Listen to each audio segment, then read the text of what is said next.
Hello guys! Let's go to Maui's Kitchen. Luto tayo ng chicken boppies. We have chicken, liver, and gizzard. Meron tayong suka, annatto powder, sibuyas, bay leaf, garlic.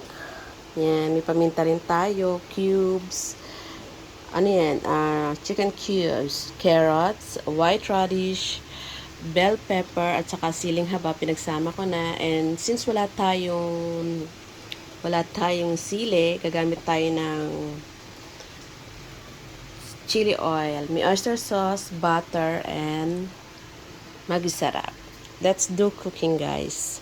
Yeah, let's try. It's my first time to cook chicken boppies. Yan yung mga ingredients ko. Let's do cooking.